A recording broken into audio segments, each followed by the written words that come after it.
Good afternoon, everyone. My name is Jack Dudgeon, and I'm the Vice Chair of the Scottish Youth Parliament, which is the democratically elected voice of Scotland's young people. I'd like to just begin by taking a moment to extend my thanks to the organisers for inviting me to deliver this keynote speech, which is actually my first ever keynote. It's great to see young people being invited to be actively involved in events like this, which are at the end of the day key to policy making and service provision, especially during 2018, the Year of Young People. All of us at SYP are of course incredibly excited about 2018 being the Year of Young People, as it gives us an excuse, as if we needed it, to celebrate Scotland as a great place to be a young person. It also provides a platform for young people to have their views heard and acted upon, showcases the amazing talents of young people, develops better understanding, cooperation and respect between generations, recognises the impact of teachers, youth workers and other supporting adults on young people's lives, and provides opportunities for young people to express themselves through culture, sport and other activities. One of the biggest challenges we face at SYP is confronting the suggestion that young people don't care about their futures, that they're lazy, they're apathetic, they couldn't care less about what's going on around them. Never in my life have I known a statement to be more completely and utterly false. SYP is made up of around 160 members who represent every constituency in the country, as well as 11 national voluntary organisations such as Carers Trust, the Boys Brigade and LGBT Youth Scotland. And we exist to make sure the voices of the young people we represent are heard, understood and taken seriously by decision makers at all levels. What we find, time and time again, is that young people care. They are engaged, they are clued in, and they want to be actively involved in the shaping of their futures. All it takes is for those in positions of power to listen. And that's why I'm thrilled to be standing here today, to relay to you the views of Scotland's young people on an issue as important as safeguarding and protecting our marine environment. I want to give you an insight into the views of Scotland's young people on this topic and how we feel the issues surrounding it could best be addressed.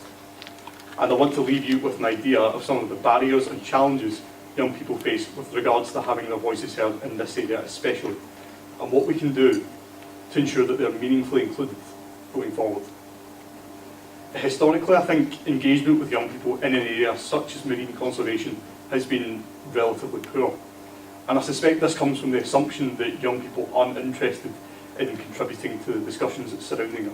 But in reality, this could not be further from the truth. Young people have an incredibly important role to play in the conservation, protection and development of our marine environments in Scotland, to such a degree that they cannot simply be ignored. As with many issues, young people will be the ones living with benefits and the consequences of the decisions we make today for the longest amount of time. So it's critical that we ensure we're acting in their best interests. And they are interested. If you take nothing else away from this speech, please remember that young people care. And as proof of this, in our manifesto Lead the Way, published in 2016, 80% of the 72,000 plus responses from young people we surveyed agreed with the statement that action should be taken to drastically tackle climate change, protect the environment and promote green initiatives such as investing in clean and renewable energy, reducing emissions, encouraging recycling, reducing waste and investing in public and active transport. 80%. Furthermore, 63% believe that sustainable and ethical international development should be supported. If that isn't conclusive evidence that young people care about their futures, then I don't know what is. I've also been lucky enough to be convener of SYP's Transport, Environment and Rural Affairs Committee over the past year, and the discussions we've had as a group surrounding all aspects of the environment, including preserving our seas, have proven to me beyond doubt that young people are actively engaged in protecting their futures. I suppose the real tragedy of marine conservation is that it isn't an isolated policy area, and it should never be viewed as such. What can seem to the casual observer to be a relatively small or perhaps unimportant area of society is in fact a fundamentally important cog in a much larger social machine. If our seas aren't in working order, if our marine life is dying at an unsustainable rate, if our waters become clogged with plastic waste to the point of no return, what does this mean for us in a wider context? think about it for a minute, because it doesn't begin and end with the superficial. I mean, sure, the stereotypically picturesque views of Scotland's oceans might be the first things to go, but they certainly won't be the only things. I know I'm essentially preaching to the choir here, given that I'm talking to a room full of experts, and I'm certainly no expert in marine conservation. However, I do know a thing or two about representing and engaging young people. I know that young people have a fundamental right to health, which is under threat in more ways than I have time to go into if our waters are not maintained to a minimum standard of quality. I know that young people have a right to play, to experience the natural world. How on earth can they do that in seas full of plastic? And I know that young people have a right to be consulted in all matters affecting them, including marine conservation. This isn't happening right now, and that needs to change. As I've referenced earlier, the one thing my years of representing young people has taught me above all else is that more often than not, young people have the answers as to what we can do to make their future work for them. For example, last October, we asked young people their views on the Islands Bill and ran a workshop with MSYPs where they created visionary island posters depicting their recommendations for the bill, which was then fed back to the Scottish Government. Of course, preserving our oceans is a critical task for people of all ages, but which decision makers can honestly say that they regularly involve young people as part of their research, as part of their policy development? What weight are those views given? Are they gathered in an inclusive and accessible way? It leaves the question, when do young people get a say? I'm sure that today you'll hear all about the many mechanisms, policies and action plans from all over Scotland being developed to save our seas. And I'm excited to learn more about how we can all play our part in making them a reality. But I'll tell you right now that it's not enough. Young people must be actively involved in this process now for it to reach its full potential.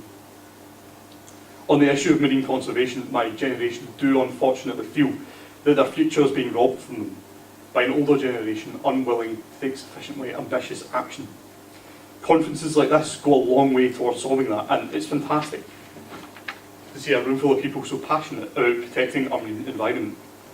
But the only way to truly address the root of this problem of underrepresentation, to ensure that Article 12 of the United Nations Convention on the Rights of the Child, that young people have the right to be consulted in all matters affecting them, is being properly fulfilled, is to ask young people what they think. And not on a one-off basis or in an atmosphere designed for adults to participate, but in a systemic, regular, co-designed way which empowers young people to affect the changes they wish to see. If you're struggling to reach everyone, SYP can help, as our members have a unique democratic mandate to consult and represent a diverse range of young people's views for you. It should not be a radical notion to make sure young people are meaningfully consulted in all areas of policy and legislation. But unfortunately, it seems to be. So my second take-home message for you today would be this: be radical. Scotland's seas are so important to us all, but once again, it's young people who will be living with the benefits and the consequences of the decisions we make today for the longest amount of time. For their sake, we need to make sure we get it right. So when you're next conducting research, ask yourself, have you made the effort to reach out to young people? Is your survey youth-friendly? Will the average school pupil be able to understand it? Have you reached out to schools, to universities, to colleges? Have you made sure young people have had their say? Challenge yourself and challenge your colleagues to make more of an effort to include young people in your decision making, and I promise it will be all the better for it. As I said, we at the Scottish Youth Parliament are more than happy to help out with this. If you're wanting to engage more with young people but don't quite know how, please get in touch, either with us or with your local MSYP, and you can find out easily who that is on our website. A fantastic example of the youth engagement I keep banging on about was the youth survey ran by Sea Scotland prior to this conference, which received 342 responses, which I'm thrilled about. It gathered the views of young people in Scotland aged 11 to 26 on our seas, specifically how they're used, developed and protected. It ran for 2 weeks during May and was promoted via Young Scot and other youth groups. And it provides a snapshot and a starting point to better understand what Scotland's young people think. Thank you to the organisers for collating young people's views on this topic and helping to prove that young people care about the marine environments around them. This is exactly what we need more of. I'm delighted now to share with you some of the findings in terms of what's working and where we need to do more. Many young people only visit the coast occasionally, even if living relatively close to it. So we know there's work to be done in helping to connect young people with nature and the outdoors, including coastal activities such as volunteering. Young people value our seas and coasts for their personal well-being, Scotland's cultural heritage and Scotland's economy, and they recognise the important role of science. They believe our seas should be protected and that we could do more. Crucially, they're optimistic about the future and willing to do more themselves. With more accessible and understandable information about our seas, local public events about marine issues, and more avenues to influence local authority and community decision-making, they could be empowered to do so. We also know we could do more to help our young people feel well informed about Scotland's seas. Many of our survey respondents don't feel well represented in this area or aren't sure if they are. However, they do have plenty of ideas for how their views could be better captured and represented, and to engage young people in our seas. Making sure they get the chance to visit the beach is a fantastic starting point, for example. So you'll be delighted to hear that's me nearly finished, but I'd just like to conclude with a wee allegory I like to tell about youth engagement. So the experiences I've had at SYP are too numerous to even remember at this point, but one that's always stuck with me was when I'd just become an MSYP, and I was at a recording for Any Questions for BBC Radio 4, and I asked the panel what their thoughts were on making gender balanced cabinets mandatory, and the answers weren't particularly surprising. They all kind of trotted out the party line. But what struck me was one of the candidates finished their answer by asking me, "What do you think?" And that's always stayed with me. Don't be satisfied with only adult views on Scotland's seas.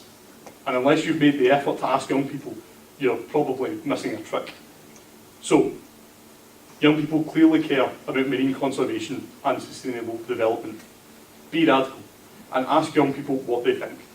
Stand up for the young people who will inherit the decisions we make today. Thank you.